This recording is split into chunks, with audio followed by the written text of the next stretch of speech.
നാട്ടിൽ നിന്നുള്ള പുതിയൊരു വീഡിയോയുമായി വീണ്ടും ഞാൻ നിങ്ങളുടെ മുന്നിലേക്ക് വരികയാണ്. ഞാൻ ഹാരിസ് അബ്ദുള്ള, ഹാരിസ് അഹമ്മദ്. അസ്സലാമു അലൈക്കും. മാ ഓക്കെ, എന്നാ ബൈ ബൈ ബൈ, ടാറ്റാ. ഒന്നും കേൾക്കുന്നില്ല. ആയിസാനോടൊന്നോ കിസ് പറഞ്ഞുകൊണ്ടിരിക്കുകയാണ് ഉമ്മ. ഇന്ന് യാത്ര പോകുന്നത് തലശ്ശേരിയിലേക്കാണ്. തലശ്ശേരിയിൽ എന്ന് പറഞ്ഞാൽ നമ്മുടെ നാട്ടിൽ നിന്ന് ഏകദേശം ഒരു 50 കിലോമീറ്റർ ദൂരം ഉണ്ട്. അപ്പോൾ തലശ്ശേരിയിലേക്കുള്ള യാത്ര നമ്മൾ ആരംഭിച്ചു. ശാന്തേച്ചിൻ്റെ വീടാ. തലശ്ശേരി എന്ന് പറഞ്ഞാൽ ഒരു ഫേമസ് ആയ സ്ഥലം തന്നെ കേട്ടോ. കേക്കിൻ്റെ നാടെന്നും അതുപോലെ തന്നെ ക്രിക്കറ്റിൻ്റെ നാടെന്നും സർക്കസിൻ്റെ നാടെന്നൊക്കെ അറിയപ്പെടുന്നത് തലശ്ശേരിയിലാണ്. നമ്മുടെ ഇലക്ട്രിക് ഓഫീസാണ് ഇത്, പഴയങ്ങാടി ഇലക്ട്രിക് ഓഫീസ്. ഇത് പഴയ മോനേട്ടൻ്റെ വർക്ക്ഷോപ്പ്. കൊള്ളയിലുണ്ടായിരുന്നു പണ്ട്, നമ്മളൊക്കെ ഇവിടെ വന്ന് കുളിക്കലുണ്ടായിരുന്നു. ഇതാണ് മോനേട്ടൻ, സ്വന്തം മോനേട്ടൻ. ഇത് എരുപുരം, നമ്മുടെ പഴയങ്ങാടി ടൗണിനോട് ചേർന്ന സ്ഥലം കേട്ടോ. ഇവിടുന്ന് മുതലാണ് ടൗൺ ആരംഭിക്കുന്നത് തന്നെ. ഏകദേശം ഇവിടുന്ന് ഒരു 2-3 കിലോമീറ്റർ ഉള്ളൂ ഈ ടൗണിലേക്ക്. നമ്മൾ കുടുംബക്കാരെല്ലാവരും ചേർന്നുകൊണ്ട് ഉള്ള ഒരു യാത്രയാണ് തലശ്ശേരിയിലേക്ക്. അങ്ങനെ പറഞ്ഞു നമ്മൾ തലശ്ശേരിയിലെത്തിയിരിക്കുകയാണ്. തലശ്ശേരിയിൽ ഒരുപാട് ഫേമസ് ആയ ഒരുപാട് സംഭവങ്ങൾ, ചരിത്രത്തിൽ ഒരുപാട് ഇടം നേടിയ സ്ഥലം തന്നെയാണ് തലശ്ശേരി. പഴയ നാട്ടുരാജാവിൻ്റെ കാലത്തുള്ള കോലത്ത് നാടിൻ്റെ വടക്കേ അറ്റത്തുള്ളൊരു സ്ഥലമായിരുന്നു തലശ്ശേരി. മുകളിലെ അറ്റം എന്ന അർത്ഥം വരുന്ന തലക്കത്തേച്ചേരി എന്നായിരുന്നു തലശ്ശേരി അന്ന് അറിയപ്പെട്ടിരുന്നത്. ഇത് ലോപിച്ച് പിന്നീട് തലശ്ശേരിയായി എന്നാണ് പ്രബലമായ അഭിപ്രായം. കോലത്ത് നാട് രാജാവായ വടക്കിളംകോർ രാജാവിൽ നിന്ന് തലശ്ശേരിയിൽ താമസമുറപ്പിക്കാൻ 1682 ബ്രിട്ടീഷുകാർക്ക് അനുവാദം ലഭിച്ചു. അന്നു മുതൽ ബ്രിട്ടീഷുകാരുടെ ആധിപത്യമായിരുന്നു. ഇത് കടൽപ്പാലമാണ്. 1910 ബ്രിട്ടീഷുകാർ നിർമ്മിച്ചതാണ് ഈ കടൽപ്പാലം. വലിയ ചരക്ക് കപ്പൽ നങ്കൂരമിട്ട പാലമാണിത്. കേരളത്തിലെ സുഗന്ധ വ്യഞ്ജനങ്ങൾ ലോകത്തിൻ്റെ വിവിധ കോണിലേക്ക് കയറ്റി അയക്കാനുള്ള ഒരു പ്രധാന കവാടം തലശ്ശേരി തന്നെയായിരുന്നു. പോർച്ചുഗീസുകാരും ബ്രിട്ടീഷുകാരും ഡച്ചുകാരും കടൽ കടന്ന് എത്തിയത് തന്നെ കറുത്ത പൊന്ന് എന്നറിയപ്പെടുന്ന കുരുമുളകും വയനാടൻ കാപ്പിയും ഏലം, തേങ്ങ, അടക്ക എന്നിവയെ കേരളത്തിൽ നിന്നും വിവിധ രാജ്യങ്ങളിലേക്ക് കയറ്റി അയക്കുവാൻ വേണ്ടി മാത്രമായിരുന്നു ആദ്യകാലത്ത് അവരുടെ കാലുകുത്തിയത്. ബ്രിട്ടീഷുകാരുടെ കാലത്ത് നിർമ്മിച്ച ഒരുപാട് പാണ്ടികശാല ഇവിടെ നമുക്ക് കാണാൻ വേണ്ടി കഴിയും. കടൽ തീരത്തോട് ചേർന്നുള്ള ഈ സംഭവം, കപ്പലിൽ വലിയ വലിയ കപ്പലിലൊക്കെ വരുന്ന ചരക്കുകളൊക്കെ കയറ്റാനും ഇറക്കാനൊക്കെയുള്ള ഒരുപാട് സംവിധാനങ്ങൾ ഇവിടെ അന്ന് നിലവിലുണ്ടായിട്ടുണ്ടായിരുന്നു. ബ്രിട്ടീഷുകാരുടെ ആധിപത്യം കൂടി വന്നതിൻ്റെ അടിസ്ഥാനത്തിൽ 1704 തലശ്ശേരി സ്വദേശികൾ നടത്തിയ കലാപമായിരുന്നു. തീരത്തോട് ചേർന്ന് കിടക്കുന്ന ഒരു പള്ളിയാണിത്, ചാലിൽ പള്ളി. വളരെ പഴക്കം ചെന്ന ഒരു പള്ളിയാണ്. തലശ്ശേരി ഹാർബർ ടൗണിൻ്റെ തോട് ചേർന്ന് കിടക്കുന്ന ചാലിൽ പള്ളിക്ക് 490 വർഷം പഴക്കമുണ്ട്. വളരെ പ്രത്യേകതയുള്ള ഒരു പഴയ ഒരു പള്ളി തന്നെയാണ്. വാസ്തുവിദ്യാചാരുത വിളിച്ചോതുന്ന ഈ പള്ളി വിപുലമായ മരപ്പണികൾ, ഒറ്റത്തടിയിലുള്ള മേൽക്കൂരകൾ, ഒരൊറ്റ കല്ലിൽ കൊത്തിയെടുത്ത ഔളാണ് ഈ കാണുന്നത്. അങ്ങനെ ഒരുപാട് വ്യത്യസ്തമായിട്ടുള്ള ഒരു പഴമയുള്ള ഒരു പള്ളിയാണ്. നമ്മുടെ കുട്ടിക്കാലത്തൊക്കെ ഇത്തരം ഔതൊക്കെ കണ്ടിട്ടുണ്ടായിരുന്നുള്ളൂ. അതിൻ്റെ മരപ്പണി കൊണ്ട്, അതുപോലെ തന്നെ കൊത്തുപണികളും കൊണ്ട് നല്ല പഴയ കാലത്തുള്ള നല്ല അലങ്കാരകരമായിട്ടുള്ള ഒരു പള്ളി. എല്ലാ ഭാഗങ്ങളിലും ഇത്തരം പള്ളികൾ ഇപ്പോഴും നിലവിലുണ്ട്. ചെറിയ പഴയ കാലത്തെ പള്ളി. ഞാനൊരു മാൽഡീവ്സിൽ പോയ സമയത്തും ഞാൻ ഇത്തരം ഒരു പള്ളിയെ കുറിച്ചൊരു വീഡിയോ ചെയ്തിട്ടുണ്ടായിരുന്നു.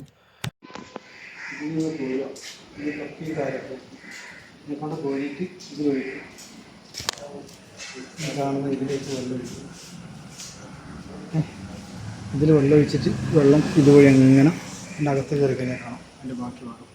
ഇതിനകത്ത്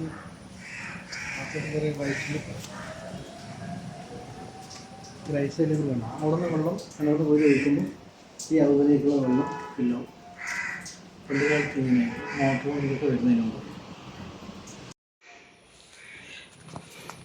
പള്ളിയോടനുബന്ധിച്ചുള്ളൊരു കുളം.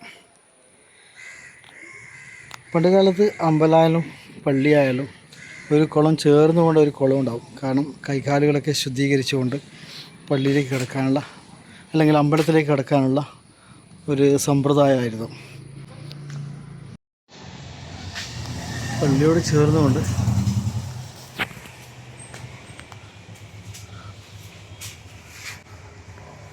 സയ്യിദ് ഇസ്മായിൽ ജലാലിയുൽ ബുഖാരിയിൽ ഖാദിലി റളിയല്ലാഹുവിന്റെ മക്ബറയും ഇതിനകത്തുണ്ട് കൂട്ടിയിട്ടാണുള്ളത്.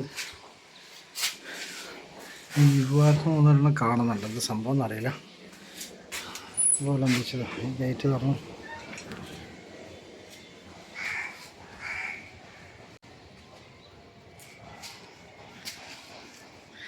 തികച്ചും തലശ്ശേരിയുടെ പഴമയാർന്ന ഒരു ദേശമാണിത്. ഇതാണ് പള്ളി നമ്മളിപ്പോൾ നിസ്കരിച്ചായിരുന്നു.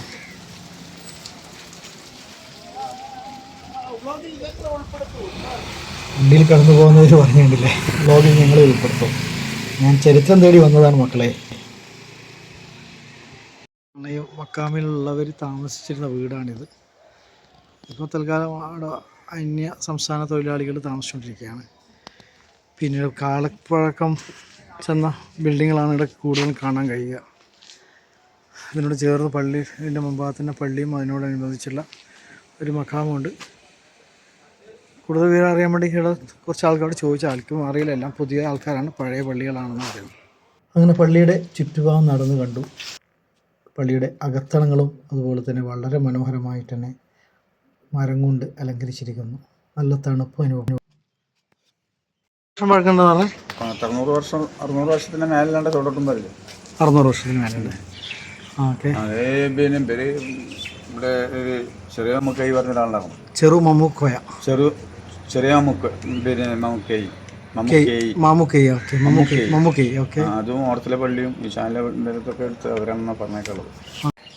അറബികൾ വന്നിട്ട് കച്ചവടത്തിന് വന്നിട്ട് അന്ന് ഇറങ്ങിയിട്ട് അത് അവര് കയറ്റിയാണെന്നും പറയുന്നുണ്ട്. ഓക്കെ. ഇതിന്റെ പുരാതന ചരിത്രം നോക്കുകയാണെന്ന് വെച്ചിട്ടുണ്ടെങ്കിൽ ഇത് ഇവിടെ ഒരു മരം വന്നാത്രേ. അതിൽ നിന്ന് ഓടത്തിലെ പള്ളി കഴിഞ്ഞ് ബാക്കിയുള്ള പള്ളി എന്തും ജാലങ്ങാടിയിലെ പള്ളിയൊക്കെ കയറ്റി ഒരു ബാക്കിയുള്ള പറയുന്നുണ്ട്. കയറ്റിയതിന്റെ ശേഷം അത് ചിലർ പറയുന്നുണ്ട് ഇത് കയറ്റിയതിന്റെ ശേഷമാണ് അത് കയറ്റിയിരിക്കുന്നത്. 100 വർഷങ്ങൾക്ക് ശേഷം ഇതും പറയുന്നു. 600 വർഷം പഴക്കമുണ്ടെന്നാണ് കണക്കാക്കുന്നത്. 600 വർഷമാണ് ഇപ്പോൾ ഇവർ പറയുന്നത്, പഴയ ആൾക്കാർ പറയുന്നത്. നമ്മളിവിടുത്തെ ആളല്ലാന്ന് വെച്ചിട്ടുണ്ടെങ്കിൽ ഞാൻ 42 കൊല്ലം ഇവിടെ ആയിട്ട്. 42 വർഷം. നിങ്ങൾ എവിടെ നിന്ന് വന്ന് താമസിക്കുന്നത്? ഞാൻ മലപ്പുറം ജില്ലയിൽ. മലപ്പുറത്ത്. ഇപ്പോൾ ഇവിടെ ആയിട്ട് ഞാൻ അവിടെ നിന്ന് ഈ മാർക്കറ്റിലെ പണിക്കാരൻ, ഈവനിങ്കാരൻ പണിയെടുക്കുന്ന ഐശ്വര്യ പണിയെടുക്കുന്ന ആള്. അപ്പോൾ ഈ കടൽപ്പാലം കണ്ടു. അത് കപ്പൽ അടുക്കാൻ വേണ്ടിയിട്ട് നമ്മുടെ ഉരും കപ്പലൊക്കെ വന്നിരുന്നു, ചെറിയ കപ്പലും ഉരൊക്കെ വന്നിരുന്നുണ്ട്. ഇവിടെ ആൾക്കാർ പറഞ്ഞിട്ടുണ്ട്. ഞാൻ ഇവിടെ വരുമ്പോൾ അതിന്റെ കുറ്റും പുറത്തും ഇതൊക്കെ ഉണ്ടായിരുന്നു, ഒക്കെ പൈച്ചു മാറ്റിക്കൊണ്ടായതാണ്. എത്ര വർഷം മുന്നേ ആയിരിക്കും അത്? ഞാൻ വരുമ്പോൾ ഇവിടെ പിന്നെ ഈ പുളി, കരി, പിന്നെ വെല്ലം ഇതൊക്കെ പുറത്ത് ഉരുന്നിട്ട് അവിടുന്ന് തോണിക്കൂടുന്ന ഇവിടുന്ന് ആദ്യമൊക്കെ പിടിച്ചിരുന്നെന്ന് പറഞ്ഞിട്ട് ഉരും ചെറിയ കപ്പലൊക്കെ പിടിച്ചിരുന്നു പറഞ്ഞു കേട്ടിട്ടുള്ളൂ. നമുക്ക് അറിവില് ഇപ്പോഴും ഈ ഭാഗത്ത് കാണുന്ന എന്തെങ്കിലും റെയിലുണ്ടായിരുന്നു സാധനം കടൽപ്പാലത്തിന്. അതേവരെ അതിനവിടുന്ന് കുറച്ച് അങ്ങോട്ട് റെയിലുണ്ടായിരുന്നു. അതെയോ? നിങ്ങൾ കണ്ടിട്ടുണ്ടായിരുന്നോ? അല്ല, റെയിലിട്ടായിരുന്നു ഞാൻ കണ്ടിട്ടുണ്ട് വന്നിട്ട്. അന്നേരം അതിൽ കൂടെ ചരക്കൊന്നും പോയിരുന്നില്ല. അത് മാത്രമല്ല, അതിന് മുന്നേ അത് ചെറിയ ഗുഡ്സൊക്കെ പോയി. കാണുന്ന ഈ ബിൽഡിങ്ങുകളൊക്കെ പാണ്ഡ്യശാലയാണ്. പാണ്ഡ്യശാല എന്ന് പറയാം. നമ്മളെ ഈ കാണുന്നല്ലേ? Okay okay okay okay. ഞാൻ കണ്ടു കുറേ പഴയ കാലത്ത് കുറേ ഗോഡൗണായിട്ട്, ഇപ്പം കുറേ കമ്പനിയുടെ ഗോഡൗണായിട്ട് പറഞ്ഞു. ഒക്കെ ഗോഡൗണുകളാണ്.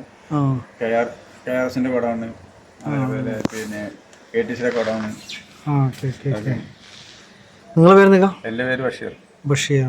ഓക്കെ. ഇൻഷാല്ലാ കുറച്ച് വിവരങ്ങൾക്ക് അറിയാൻ വേണ്ടി പറ്റി. ഞാനിവിടെ ജസ്റ്റ് നമ്മളൊന്നും ഇങ്ങനെ വന്നതാണ്. അപ്പോൾ പള്ളിയുടെ പഴമ കണ്ടപ്പോൾ എനിക്ക് ഇത്തരം കാര്യത്തോട് കുറച്ച് താല്പര്യമില്ല. ഇതിങ്ങനെ കയറി കഴിഞ്ഞാൽ ഓട്ടൂർ രാജാവിൻ്റെ തിരുവിതാംകൂർ രാജാവിൻ്റെ പിന്നെ ആശന്മാർ പണിയെടുത്ത പള്ളിയാണ്. പ്രാവശ്യം പിന്നെ എത്രയോ കൊല്ലങ്ങൾക്ക് ശേഷം ഇപ്പോൾ 2-3 കൊല്ലം അതിന് ബാച്ച് വർക്കിംഗ് ഉണ്ടായിരുന്നു. ഒരു കൊല്ലത്തെ വർക്ക് അതിന് മേലെ നടത്തണമെന്ന്. അല്ലാണ്ട് വെള്ള ആശന്മാർ പണിയെടുത്തൊന്നുമല്ല. ഒത്തിരി വർഷം പഴക്കവും ഒരുപാട് തന്നെ ഒരുപാട് ചരിത്രങ്ങളുള്ള പള്ളിയാണ്. മേലൊക്കെ പോയി കാണണം. ഓട്ടത്തിൽ പള്ളിയുണ്ടോ? അങ്ങനെ പള്ളിയുടെ ചരിത്രവും കാര്യങ്ങളും കേട്ട് നേരെ വന്നത് തൊട്ടടുത്തുള്ള പാരീസ് റെസ്റ്റോറൻറ്റിലാണ്.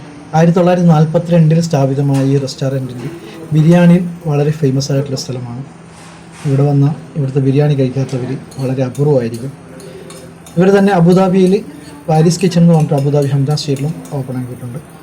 അപ്പം തലശ്ശേരിയുടെ പാരീസ് ബിരിയാണി കഴിച്ച് ഞങ്ങൾ ഇവിടുന്ന് അങ്ങനെ ഒരുപാട് ചരിത്രങ്ങൾ ഉള്ള തലശ്ശേരിയുടെ വീഡിയോയുമായി വീണ്ടും ഞാൻ വരാം. ഞാൻ തൽക്കാലം ഇവിടെ നിന്ന് ഇവിടെ പറയുന്നു. ഞാൻ ഹാരിസ് അബ്ദുള്ള, ഹാരിസ് ഓണർ. എല്ലാവർക്കും നല്ലൊരു ദിനം നേർന്നുകൊണ്ട് വീണ്ടും കാണാം. Bye bye.